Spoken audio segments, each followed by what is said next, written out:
inşallah. Zahmet arhavıya. Zahmet arhavıya. Ol hazır değil.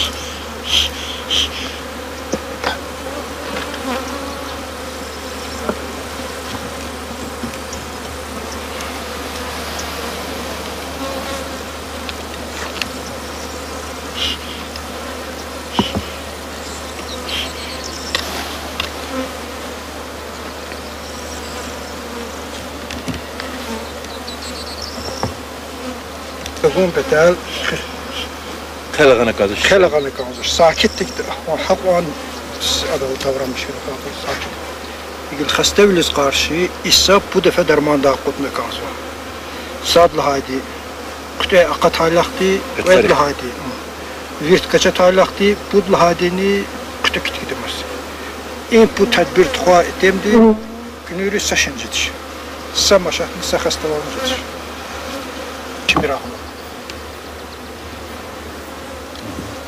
Abur bala yani ma asaklı ipadiyan. Veri balay.